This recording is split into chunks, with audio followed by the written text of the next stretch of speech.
ഇതിനകത്ത് ഒരു ഭരണസമിതിയിലേക്ക് ഒരാൾ നമ്മൾ വരുമ്പോൾ അവർക്ക് അറിയാം അടുത്ത ജനറൽ ബോഡിക്ക് ഒന്ന് കണക്ക് കാണിക്കണം, റിപ്പോർട്ട് കൊടുക്കണം എന്ന്. അത് ചെയ്യാത്തതിന് നാട്ടുകാരെ കുറ്റം പറഞ്ഞിട്ട് എന്താ കാര്യമുള്ളത്? അമ്മ സംഘടനയിൽ നാറ്റ് കേസായി എന്തോ ഒരു വൃത്തികെട്ട ചർച്ചകളും കാര്യങ്ങളും, വോയിസ് ലീക്ക്, അത് ഇത്, നീനാക്കുറുപ്പിനെ ലക്ഷ്മിപ്രിയ പറഞ്ഞ ചീത്ത തൊട്ട് ഇതുവരെയുള്ള അമ്മ സംഘടനയിലെ അംഗങ്ങൾക്ക് വെളിയിലിറങ്ങി നടക്കാൻ പറ്റാത്തത്രയും ചീത്തപ്പേരുണ്ടാക്കിയിട്ടുണ്ട്. കഴിഞ്ഞ വർഷം ഇത്രയും അല്ലെങ്കിൽ ഇതിൽ കൂടുതൽ ഞാൻ നാവിട്ടടിച്ചിട്ടുണ്ട്. ഇവർക്കെല്ലാവരും വേണ്ടി വർത്തമാനം പറഞ്ഞിട്ടുണ്ട്, ഇവരെല്ലാവരും ജയിച്ച് വരാൻ വേണ്ടി. ഇപ്പം നമ്മളോട് അങ്ങനെയാണെങ്കിൽ ഇവർ ഞങ്ങൾക്കെതിരെ ഗൂഢാലോചന ചെയ്തെന്ന് ഞങ്ങൾക്ക് പറയേണ്ടി വരും. മല്ലിക സുകുമാരൻ ഗുരുതരമായ ആരോപണങ്ങളാണ് ഉന്നയിക്കുന്നത്. ഇതിന് ഗൂഢാലോചനയ്ക്ക് പിന്നിൽ മാലാപാർവതിയാണ്, ഒപ്പുശേഖരണം നടത്തിയത് മാലാപാർവതിയാണെന്ന് തുടങ്ങിയ ആരോപണങ്ങളാണ് ഉന്നയിച്ചത്. ചേച്ചിക്ക് എന്തോ ഇവിടെ പറയാം, ചേച്ചി മുതിർന്ന ഒരാളാണ്, ചേച്ചിക്കെതിരെ ഞാനൊരു അക്ഷരം പോലും പറയത്തില്ല. സീനിയറായിട്ടുള്ള ആർട്ടിസ്റ്റാണ്, ചേച്ചി പറയട്ടെ, അതല്ല ഇപ്പം ഞാൻ എന്താ പറയുന്നത്? എന്ത് വെറുതെ കണക്ക് കാണിക്കാത്തതിൻ്റെ പേരിൽ അവർക്ക് ഇറങ്ങി പോയിട്ട് വന്നു. പിന്നെ അവിടെ ഇത് ഒരു ആർക്കൊക്കെയാണ് ഇത് തുടരണമെന്ന് ആഗ്രഹമുണ്ടെന്നുള്ളൊരു കൺസെൻസസ് എടുക്കുകയൊക്കെ ചെയ്യുന്നുണ്ടായിരുന്നു. അത് ഡെഫിനറ്റ്ലി ഉണ്ടായിരുന്നു. കാരണം ലക്ഷ്മിപ്രിയയ്ക്കെതിരെ ഒരു ആക്ഷൻ വേണം എന്നുള്ളതിനെക്കുറിച്ച് അഭിപ്രായമുള്ളവർ ഒരുമിച്ച് നിൽക്കണമെന്നൊക്കെ ഒരു ചർച്ചയുണ്ടായിരുന്നു. ആ വിഷയം ഞാൻ മല്ലിക ചേച്ചിയോട് പറഞ്ഞു എന്നുള്ളത് ശരിയാണ്. അപ്പോൾ മല്ലിക ചേച്ചി അതിനെ മുഴുവൻ കേൾക്കാതെ ആ സമയത്ത് അമ്മ സംഘടനയിലുള്ളവർ എന്നെ വിളിക്കും, അല്ലെ അങ്ങനെ എന്തോ ചേച്ചി പറഞ്ഞു എന്നാണ്, ഞാനത് കേട്ടില്ല. എന്നോട് പറഞ്ഞത് ഇനി അമ്മ വിഷയം നമുക്ക് ജനറൽ ബോഡിയിൽ അന്ന് തീരുമാനിക്കാമെന്ന് പറഞ്ഞു. ചേച്ചിയുടെ പ്രധാനപ്പെട്ട ഒരു പ്രശ്നം എന്ന് വെച്ചാൽ ഞാനിപ്പോൾ സിനിമയിൽ അങ്ങനെ മെയിൻ ആളൊന്നും അല്ലല്ലോ. ഞാൻ എന്നെ തന്നെ പറയും, സിനിമയിൽ ഞാനൊരു പെരിഫറി എഫിമറലാണെന്ന്, ഒന്ന് ചെറിയ ചെറിയ റോളൊക്കെ ചെയ്ത് പോകുന്ന ഒരു ആർട്ടിസ്റ്റാണ്, അല്ല മെയിൻ ആളൊന്നുമല്ല. അപ്പം മാലാപാർവതിക്ക് ഇപ്പോൾ ഇതെവിടെ നിന്ന് വരുന്നതെന്നുള്ള ഒരു സാധനം വരുന്നതാണ്. ഇവരെങ്ങനെയാണ് ഇമ്പോർട്ടൻ്റ്, ഇവരെ സിനിമയെക്കുറിച്ച് പറയാൻ അങ്ങനെ ചേച്ചി പറയുന്നത്. അല്ല, ചേച്ചിക്ക് അങ്ങനെ പ്രശ്നമൊന്നുമില്ല. ഞങ്ങളിപ്പോൾ മാതൃഭൂമിയിലൊക്കെ ചർച്ച ചെയ്ത് സോൾവ് ചെയ്തത് ഒരു വിഷയമല്ല. ഈ അഡ്ഹോക്ക് കമ്മിറ്റി വന്നപ്പോൾ, ഇപ്പോൾ അഡ്ഹോക്ക് കമ്മിറ്റിയിൽ നിന്ന് തന്നെ ആദ്യ രാജി ഇപ്പോൾ വന്നു കഴിഞ്ഞു. അത് ആശ കഴിഞ്ഞ പ്രാവശ്യം അവിടെ നിന്നതല്ലേ, അവരുടെ കൂടെ ഉണ്ടായിരുന്നതല്ലേ. അപ്പോൾ അത് സമ്മതിക്കത്തില്ല. അവരുടെ കൂട്ടത്തിൽ ഒരാളെ അവരെല്ലാം ഭയങ്കര ഹേർട്ടാണ്. അപ്പോൾ അവരോടൊപ്പം നിൽക്കാനായിട്ട് തീരുമാനിച്ചിരിക്കും. റോണി ഉണ്ടല്ലോ, ഡോക്ടർ റോണി തുടരുന്നുണ്ടല്ലോ. ഇതിനകത്ത് ഒരു ഭരണസമിതിയിലേക്ക് ഒരാൾ നമ്മൾ വരുമ്പോൾ അവർക്ക് അറിയാം അടുത്ത ജനറൽ ബോഡിക്ക് ഒന്ന് കണക്ക് കാണിക്കണം, റിപ്പോർട്ട് കൊടുക്കണം എന്ന്. അത് ചെയ്യാത്തതിന് നാട്ടുകാരെ കുറ്റം പറഞ്ഞിട്ട് എന്താ കാര്യമുള്ളത്? മെമ്പേഴ്സിനെ കുറ്റം പറഞ്ഞിട്ടോ അതിനെതിരെ അഭിപ്രായം പറഞ്ഞവരെയോ ചീത്ത പറഞ്ഞിട്ട് ഇത് ഗൂഢാലോചനയാണെന്ന് പറഞ്ഞിട്ട് എന്ത് കാര്യമാണുള്ളത്?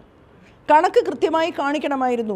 അവർ പറഞ്ഞു കണക്ക് കാണിച്ചു. അപ്പം ട്രഷറർ പറഞ്ഞു ഇല്ല, ഞങ്ങൾ കണക്ക് കാണിച്ചത് ഞാൻ ഒക്കത്തില്ല, ഞാൻ അംഗീകരിക്കത്തില്ല. അപ്പോൾ നിങ്ങൾ ഓടിപ്പോയ ആളാണ്, നിങ്ങൾക്കത് നിങ്ങളാണ് ഇതിന് കുഴപ്പം എന്ന് പറഞ്ഞു. അപ്പോൾ അയാൾ പറഞ്ഞു എന്നെ നിർബന്ധ ലീവിന് പോയോണ്ട് ഞാൻ പോയി. അപ്പോൾ പറഞ്ഞു ഓഡിറ്റർ നോക്കിയ കണക്കാണെന്ന്. ഓഡിറ്റർ നോക്കിയ കണക്കാണെന്ന് പ്രസിഡൻ്റ് ആർജവത്തോടെ പറഞ്ഞാൽ അതേ ഞാൻ നോക്കിയ കണക്കാണെന്ന് തൊട്ട് മുന്നിൽ നിന്ന് ഓഡിറ്റർ പറയണം. അതാണ് ന്യായം. ഓഡിറ്റർ എന്ന് പറഞ്ഞാൽ എന്താ, എനിക്കതിനകത്ത് ലൂപ്പ് ഹോൾസ് ഉണ്ട്, പ്രശ്നങ്ങളുണ്ട്, കണക്കല്ല, അത് ഒരു ക്വാളിഫൈഡ് റിപ്പോർട്ട് മാത്രമേ ഞാൻ കൊടുത്തിട്ടുള്ളൂ എന്നാണ് പറഞ്ഞത്. അവിടെ തന്നെ പൊളിഞ്ഞില്ലേ, അത് പോയില്ലേ. കണക്ക് കാണിക്കാതെ പിന്നെ സ്ത്രീ ആയതുകൊണ്ട് ഗൂഢാലോചനയാന്ന് പറഞ്ഞിട്ട് കാര്യമില്ല. ഇവർക്ക് കയറുമ്പോൾ അറിയാലോ പിന്നെ ജനറൽ ബോഡി കണക്ക് കാണിക്കണമെന്ന്. 32 വർഷമായിട്ടുള്ള അവിടുത്തെ മാൻഡേറ്റ് അല്ലേ, കൃത്യമായി നടക്കുന്ന കാര്യമല്ലേ. അതിനെക്കുറിച്ചൊന്നും അങ്ങനെ സംസാരിക്കാൻ പറ്റത്തില്ല. അങ്ങനെ ആ 17 ഒരിക്കലും ഇല്ലാത്തതുപോലെ അമ്മ സംഘടനയിൽ നാറ്റ് കേസായി എന്തോ ഒരു വൃത്തികെട്ട ചർച്ചകളും കാര്യങ്ങളും, വോയിസ് ലീക്ക്, അത് ഇത്, നീനാക്കുറുപ്പിനെ ലക്ഷ്മിപ്രിയ പറഞ്ഞ ചീത്ത തൊട്ട് ഇതുവരെയുള്ള അമ്മ സംഘടനയിലെ അംഗങ്ങൾക്ക് വെളിയിലിറങ്ങി നടക്കാൻ പറ്റാത്തത്രയും ചീത്തപ്പേരുണ്ടാക്കിയിട്ടുണ്ട്. അതെല്ലാം ഉണ്ടായത് ഈ 17 പേരടങ്ങുന്ന ഭരണസമിതിക്കകത്തുള്ള പ്രശ്നങ്ങളാണ്. അതുകൊണ്ട് ഈ സംഘടനയിലെ അംഗങ്ങൾ വേണ്ട എന്ന് ഞങ്ങൾ ആലോചിച്ചു എന്നുള്ളത് സത്യം തന്നെയാണ്. പക്ഷെ അതിൻ്റെ ഒന്നും ആവശ്യം വന്നില്ല. കാരണം ഇവർ കണക്ക് കാണിച്ചില്ല, ഇവർ റിപ്പോർട്ട് കാണിച്ചില്ല, അതുകൊണ്ട് ഇവർ ഇറങ്ങിപ്പോയി. അതാണ് സത്യം. മല്ലിക സുകുമാരൻ രാജിവെക്കുന്നു, അതോടൊപ്പം ലക്ഷ്മിപ്രിയ ഒരു പോസ്റ്റുമായി വരുന്നു, അതിന് മറുപടിയുമായി വരുന്നു. ഇങ്ങനെ ജനറൽ ബോഡിക്ക് ശേഷവും ഈ ആരോപണം ഇങ്ങനെ തുറന്നുകൊണ്ടിരിക്കുകയാണ്. മല്ലിക ചേച്ചിയുടെ വിഷയം ഞാൻ പറഞ്ഞുതരാം. മല്ലിക ചേച്ചി ഇന്നലെ കമ്മിറ്റിയിൽ ഒരുപാട് നേരം ഇരുന്നു. ചേച്ചിയെ ലൂസ് ടോക്കർ എന്ന് വിളിച്ച ഒരു വിഷയമുണ്ട്. അത് ആരാണ് വിളിച്ചത്? കുക്കുവാണ് വിളിച്ചതെന്നാണ് മല്ലിക ചേച്ചി പറയുന്നത്. മറ്റ് ചിലർ പറയുന്നത് കുക്കുവല്ല വിളിച്ചത്, ജോയ് മാത്യു ആണ് വിളിച്ചതെന്ന്. നമുക്കിത് അറിഞ്ഞൂടെ, ഈ 17 പേർക്ക് ഇതറിയാവുള്ളൂ. അതിനൊരു ക്ലാരിറ്റി വേണമായിരുന്നു, ചേച്ചിയോട് മാപ്പ് പറയണമായിരുന്നു. അത് നടന്നില്ല. ആരും അങ്ങനെ പറയാൻ പാടില്ല അവരെക്കുറിച്ച്.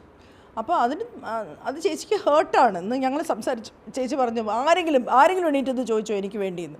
എനിക്ക് ചോദിക്കണമെന്നുണ്ടായിരുന്നു. പക്ഷേ എന്നെ കാണാൻ ഞാൻ അങ്ങോട്ട് സ്റ്റേജിലോട്ട് കയറുമ്പോൾ തന്നെ മൈക്കിനെ ഇങ്ങനെ വട്ടം പിടിച്ചിട്ട് ശ്വേത സംസാരിക്കാൻ സമ്മതിക്കുന്നുണ്ടായിരുന്നില്ല. എന്നെ മീഡിയയിൽ പോയി സംസാരിച്ചോ ചേച്ചി അവിടെയല്ലേ സംസാരിക്കാറ്, ഇവിടെ വരണ്ടെന്നാണ് പറഞ്ഞത്. ഞാൻ ബിജു മേനോൻ്റെ മാത്രം വിഷയം പറഞ്ഞിട്ട് ഞാൻ പോയി. പക്ഷേ എന്താ പറയുക, തെറ്റ് ചെയ്താൽ തെറ്റ് ചെയ്തിട്ട് കൃത്യമായിട്ട് കാര്യങ്ങൾ ചെയ്യാതിരുന്നിട്ട് വിമൻ കാർഡ് ഇറക്കിയിട്ട് ഒരു കാര്യമില്ല. കറക്റ്റായിട്ടുള്ള കാര്യങ്ങൾ ചെയ്തിട്ട് തല ഉയർത്തി നിൽക്കണമായിരുന്നു. എന്തൊരു സന്തോഷം തോന്നിയേനെ. കഴിഞ്ഞ വർഷം ഇത്രയും അല്ലെങ്കിൽ ഇതിൽ കൂടുതൽ ഞാൻ നാവിട്ടടിച്ചിട്ടുണ്ട് ഇവർക്കെല്ലാവരും വേണ്ടി, വർത്തമാനം പറഞ്ഞിട്ടുണ്ട് ഇവരെല്ലാവരും ജയിച്ച് വരാൻ വേണ്ടി. ഇപ്പം നമ്മളോട് അങ്ങനെയാണെങ്കിൽ ഇവർ ഞങ്ങൾക്കെതിരെ ഗൂഢാലോചന ചെയ്തെന്ന് ഞങ്ങൾക്ക് പറയേണ്ടി വരും. ഇവർ നേരെ ജോലി ചെയ്യാത്തത്.